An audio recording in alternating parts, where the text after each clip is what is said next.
Bonjour chers auditeurs, bonjour Clément. La chronique du Carnet Yesod a un format un petit peu inhabituel cette fois-ci parce que je suis aux manettes, presque en roue libre, mais j'ai la grande chance d'être accompagnée aujourd'hui par Simon Mauss, que je vais vous présenter dans quelques instants. Et pourquoi Simon Mauss est là? Parce que il a répondu à une invitation du Carnet Yesod pour participer à deux Chougbait comme notre guest speaker. Il est venu pour nous le 9 juin et le 10 juin chez deux de nos donateurs qui ont ouvert leur maison et je les remercie encore chaleureusement. Simon Mauss, mais qui êtes-vous? Bonjour, bonjour Dominique. On commence à se connaître maintenant. On commence à se connaître un petit peu et c'est de plus en plus agréable de vous entendre, de vous découvrir. Et puis, je crois que vous avez été euh, vraiment content de l'accueil Ah qu'on vous a oui, fait dans la communauté. content et conquis. Vous avez une magnifique communauté en Belgique, à Bruxelles en tout cas, celle que je connais, celle que je découvre. J'ai été vraiment reçu hier euh, comme, voilà, comme quelqu'un qu'on accueille avec gentillesse, avec enthousiasme et j'étais très très bien loti en tout cas. Merci beaucoup. Mais c'est vraiment l'esprit qu'on essaie de donner au Keren Ayesod, d'avoir des soirées qui sont évidemment des soirées collectes, mais quelque chose où on peut se retrouver dans le Mm, dialogue, dans la proximité, mm, créer des liens. mm. Et vous avez vraiment contribué à ça. Et donc, je vous pose la question, qui êtes-vous, Simon Mauss? Je suis... Qui suis-je? Alors, je dirais que premièrement, je commence par qui je suis. Je suis juif, je suis français, j'ai 27 ans, je m'appelle Simon Bose. Je vous remercie de le prononcer mon nom de manière tout à fait correcte, puisque en Belgique, et ça j'en suis très heureux, vous avez quand même les connotations allemandes et flamandes, enfin c'est de langue germanique, et mon nom est allemand, donc c'est en effet Mo, c'est pas Mousse, c'est pas Moss, c'est Mos comme Mossad.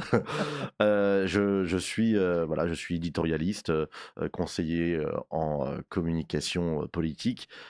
Je fais depuis, maintenant plusieurs années, ce qu'on appelle en hébreu de la hasbara, c'est de l'explication. J'essaye de redorer, à mon petit niveau, l'image d'un Israël, d'un État d'Israël qui est diabolisé, qui est honni, qui est, jeté en pâture, sur, la scène internationale et voilà, je pense que ça suffit.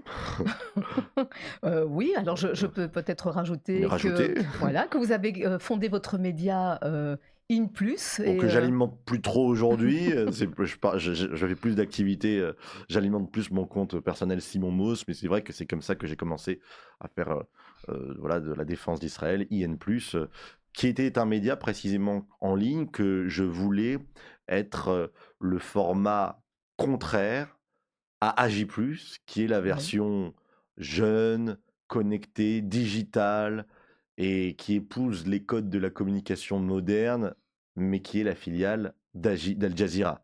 Al Jazeera, qui est la chaîne d'État ouais. qatarienne, acquise eh bien, aux frères musulmans et déterminée, dévouée à la diabolisation d'Israël dans l'opinion. Oui, et alors j'ajouterais aussi, pour compléter un petit peu votre parcours, que vous êtes diplômé en philosophie politique et économie de King's College, à Londres, ce qui est quand même, un titre tout à fait honorifique. Et donc je disais que, vous on a eu vraiment le grand plaisir de vous recevoir dans le cadre du Keren Yesod et vous nous avez aidé à faire la promotion de programmes spécifiques de soutien, aux victimes du 7 octobre Mmh, et de tous les épisodes de guerre qui ont suivi, des personnes qui sont profondément mmh. traumatisées, notamment Les femmes. les femmes qui ont vécu le 7 octobre en bordure de Gaza et qui sont traitées dans un centre qui s'appelle Amutat Eden, Amoudad Eden, ouais. l'association Eden. Et ces femmes sont vraiment traitées pour leur traumatisme spécifique et on les aide à se reconstruire, à retrouver l'espoir de vivre, la dignité Mmh, surtout. mmh. Et le deuxième programme que vous nous avez aidé à soutenir aussi, c'est aussi un programme qui aide les victimes de traumatisme. C'est un programme de thérapie par le surf. C'est le programme Agal Sheli, Ma Vague, qui dit, qui dit ce qu'il est. Et ces programmes sont évidemment encadrés par des spécialistes de la santé mentale. Et ce programme de thérapie par le surf est totalement innovant, est ouvert à toutes les catégories d'âge, toutes les personnes qui constituent la société civile très diverse israélienne. Et vraiment, vous avez eu des mots que nous avons Mmh. apprécié pour le Keren Ayesod. Mais d'ailleurs, est-ce que vous connaissiez le Keren Ayesod? Oui, c'est mon deuxième événement avec le Keren Ayesod. J'avais eu le plaisir d'en faire un à Marseille et il est vrai que ce que je disais, c'était que, contrairement à ce que l'on peut penser, quand on entend Keren Ayesod, on pense à une institution et qui dit institution, surtout quand on est, français francophone, on pense immédiatement subvention d'État et non, le Keren Ayesod a besoin des dons, a Oui. besoin, de la générosité. Parce que le Keren Hayesod ne touche pas d'argent public, ne touche pas d'argent de l'État d'Israël. Et donc, sans don, le Keren Hayesod n'existe plus. Et on parle souvent de la résilience israélienne. Et il est vrai qu'à cet égard, ça peut désinciter à soutenir des projets comme des projets qui favorisent la réparation, la guérison de post-traumatisme, de traumatisme, la guérison d'événements dramatiques. Et les Israéliens, les Juifs sont des humains comme les autres. On peut parler de Mmh. la résilience israélienne autant qu'on veut, mais ça reste des humains qui ont vécu des choses. Ils ne sont pas faits en fer et ils ont besoin qu'on les aide. Et il faut les aider. Et vraiment, surtout, voilà, on parlait d'Amoutat Eden, les femmes, et c'était pas très clair au début pour moi, mais à entendre leurs témoignages, eh bien, on se rend compte que la dimension du traumatisme est toujours un peu différente de celle des hommes, qui Mmh. évidemment, je veux pas faire de hiérarchie ni de compétition entre les uns et les autres, mais c'est toujours quelque chose de particulier d'entendre une femme qui vous dit: «Je préfère être tuée qu'être violée». Cette C'est crainte-là, ce jour-là du 7 octobre, oui. eh bien, c'est vraiment quelque chose qui ressort en permanence. J'ai eu, le privilège de rencontrer une otage qui a été détenue à Gaza. Ces témoignages-là, ce sont des témoignages qui marquent, heu et encore une fois, elles ont besoin, ces femmes, elles ont besoin, heu, d'aide. C'est pas magique la résilience. Il suffit pas de dire: «Ami Israël Chai». Il faut de l'aide, il Et faut du soutien. et pendant très, très longtemps, parce qu'on sait Mmh. que Ouais, c'est des années de reconstruction. de reconstruction, de thérapie Mmh. et effectivement, le Keren Ayesod est là pour ça, Mmh. comme, pour beaucoup d'autres choses dont je parle régulièrement, Mmh. sur ces chroniques et on vous avait invité, pour, être notre intervenant, notre guest speaker et vous nous aviez proposé un sujet d'intervention: la guerre des mots. Oui. Alors c'est effectivement, on est en pleine guerre des mots, en pleine guerre, sémantique, en pleine, inversion de valeurs. Alors comment est-ce que vous la menez cette guerre et quelles sont vos armes sémantiques? Mon arme sémantique principale, c'est la rhétorique. Mmh. C'est la maîtrise de techniques qui, dans les situations que l'on connaît, de tension, au bureau, à l'université, en débat, eh bien, vous permettent de désarmer votre adversaire, de le mettre face à ses contradictions à bas coût et de la manière la plus sereine qui soit. La connaissance, oui, la culture, oui, les dates, oui, les faits, Mmh. évidemment, l'actualité, bien évidemment, mais si on a des bonnes cartes et qu'on ne sait pas les utiliser, si on ne sait pas les jouer, eh bien, c'est de l'or qui n'a pas été déminé. Qui n'a pas été extrait. Déminé, ça veut dire autre chose. Il faut vraiment, je pense, apprendre et former les gens à ce que j'appelle moi le Krav Maga oral, des techniques d'autodéfense qui vous permettent, Belle image. voilà, de remporter ces petites batailles et de réussir, eh bien, à influencer non pas nécessairement la personne que l'on a en face de nous, mais les personnes qui écoutent votre discussion et qui sont toujours moins militantes, toujours plus neutres, toujours plus indécises et qui sont visées en permanence par un même son de cloche, un narratif diffamant. Si nous ne remplissons pas notre mission de garde-fou Mmh. et de rempart contre cette propagande, eh bien, on laisse à nos ennemis le soin de cibler et de retourner contre nous cette masse de gens en Belgique, en France et ailleurs qui, sans nous haïr, eh bien, pourraient tout à fait finir par céder à cette maladie qui est la haine des Juifs. Et comment est-ce qu'on peut, nous ici en Belgique, en tant que citoyens juifs belges, comment est-ce qu'on peut nous, se former aussi à pouvoir répondre à des choses désagréables que l'on entend. Vous aviez dans Invitez-moi, c'est c'est ce que vous c'est faites. c'est ce qu'on fait, mais donc on peut vous suivre Sur les réseaux, bien entendu. sur les réseaux et ça nous donne déjà des moyens. Le slogan, la devise Oui. du compte IN+, que j'alimentais avant, c'est des arguments pour vos idées. Mmh. Mon objectif, c'est aussi de donner des arguments imparables et j'insiste sur imparables parce que bien souvent, l'on se met, sans le vouloir, à mobiliser des arguments qui ne sont pas tout à fait les bons et qui, souvent, fréquemment, se retournent contre nous. Si un argument est faible, il ne faut pas l'utiliser. Si un argument présente une faille, si elle n'est pas si il ne participe pas d'une structure cohérente, eh bien, ce n'est pas un bon argument et souvent, on en utilise. Par exemple, l'antisionisme est la forme déguisée de l'antisémitisme. Mmh. Non. Aussi bienveillante et bien intentionnée que soit cette formule, je ne la reprends pas à mon compte pour une raison simple, elle laisse entendre, elle laisse supposer qu'il faudrait qu'il y ait intention malveillante derrière l'antisionisme pour que l'antisionisme en tant que tel soit une idée contestable. Or, c'est une idée qui, en tant que telle, sans déguisement, sans masque, est intrinsèquement une hostilité aux juifs, parce que l'antisionisme revient à refuser aux juifs un droit que l'on accorde à tous les autres peuples de la planète, c'est le droit des peuples à disposer d'eux-mêmes. C'est un des exemples parmi d'autres Mmh. que je cite, un exemple qui illustre justement ces fausses bonnes idées. Ces fausses bonnes idées. Et donc j'essaye vraiment de donner les arguments toujours les plus percutants, les plus imparables, les plus incontournables.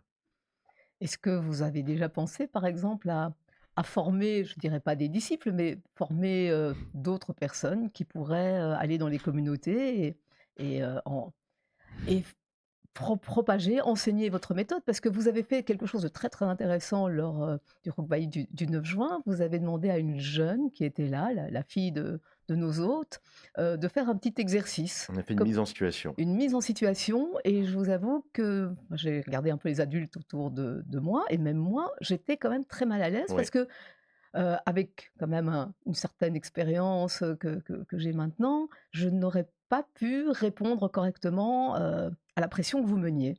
C'était l'objectif d'ailleurs de la mise en situation et c'est ce Oui. que je fais partout pour montrer aux gens que quelles que soient les connaissances qu'ils ont, s'ils n'ont pas les bons outils rhétoriques, ils ne peuvent pas s'en sortir. Il y avait dans la salle des gens qui avaient une très grande culture et pourtant qui eux aussi étaient mal à Mmh. l'aise car Oui. face à la mauvaise foi, qui est caractéristique de la dialectique anti-juive, il est très difficile, si on n'a pas les bons outils, de s'en sortir. Et donc oui, je viens dans les communautés précisément pour former et si cela crée d'autres formateurs après moi ou avec moi, avec grand plaisir. Oui. Et vous aviez dit quelque chose d'intéressant aussi lors de votre intervention. Vous avez dit que, il fallait aussi lutter contre le boycott d'Israël, qui est un boycott, culturel, qui est un boycott économique et vous disiez que, il fallait lutter contre le boycott européen parce qu'il y a quand Mmh. même, 30 des, Des exportations, ouais, des exportations israéliennes. européennes vers Israël et que c'est important et donc ce boycott affaiblit Israël et Mmh. nous avons effectivement besoin d'un Israël fort. Alors si j'ose faire la comparaison, votre combat finalement rejoint un peu la mission du Carré Sot parce que nous voulons participer au renforcement de la société israélienne en donnant des outils de résilience, comme on vient de parler, en donnant de la formation, de l'éducation, en sécurisant les seniors. Et parce que la richesse d'Israël, finalement, ce sont les gens Bien sûr, qui innovent, qui créent cette richesse. Et donc, est-ce que finalement, on ne, par des moyens différents, est-ce qu'on n'a pas des actions mais complémentaires? bien entendu. De toute façon, dès lors que l'on se bat pour le peuple juif, on fait partie et on participe à la même mission. Certains le font avec des fonds financiers, certains le font avec la parole. Les héros, eux, le font avec les armes. Et, et je les mets dans une autre catégorie parce que eux, ils donnent leur vie, souvent malheureusement, Ouais. pour notre défense.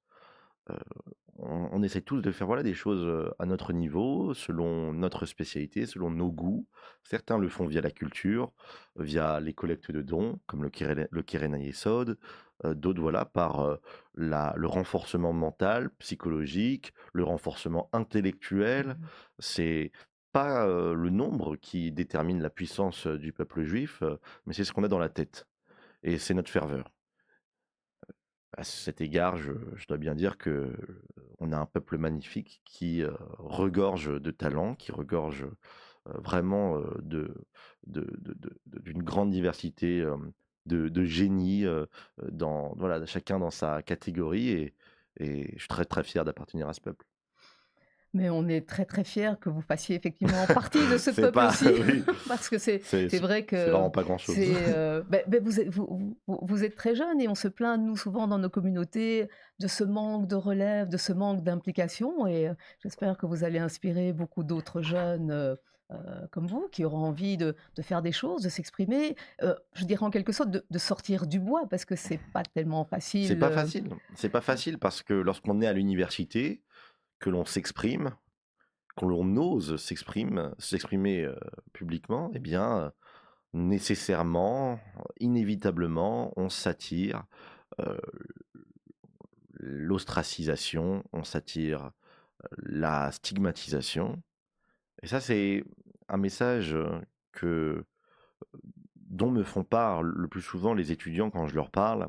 Parce que je leur dis, les amis, il faut que vous vous réveilliez, il faut que vous vous parliez, il faut que vous vous leviez. Et on me dit, oui, on a peur. Et cette situation, je l'ai connue parce que j'ai été aussi étudiant à l'université, que ce soit à Londres ou à Paris. Et en effet, la peur, elle est justifiée. heu Mais c'est pas parce qu'elle est justifiée qu'elle doit écraser notre mission. Les soldats qui ont 18, 19, 20 ans, eux aussi ont peur. ouais. Et ils risquent bien plus. C'est une guerre. Et dans une guerre, eh bien, il faut se battre. Et se battre, ce n'est jamais agréable. Ce sont des coups, parfois des coups Mmh. personnels. Mais lorsque l'on a nos frères et nos sœurs, nos cousins et nos cousines qui se battent les armes à la main, sans rétribution, sans rien, simplement parce que c'est leur devoir, qui quittent leurs femmes, qui quittent leurs enfants, Ouais. qui quittent leur travail et leurs ressources, nous, en diaspora, on a une mission, c'est de tout faire pour que eux soient les mieux lotis possibles et pour défendre leur réputation et défendre la réputation d'État d'Israël.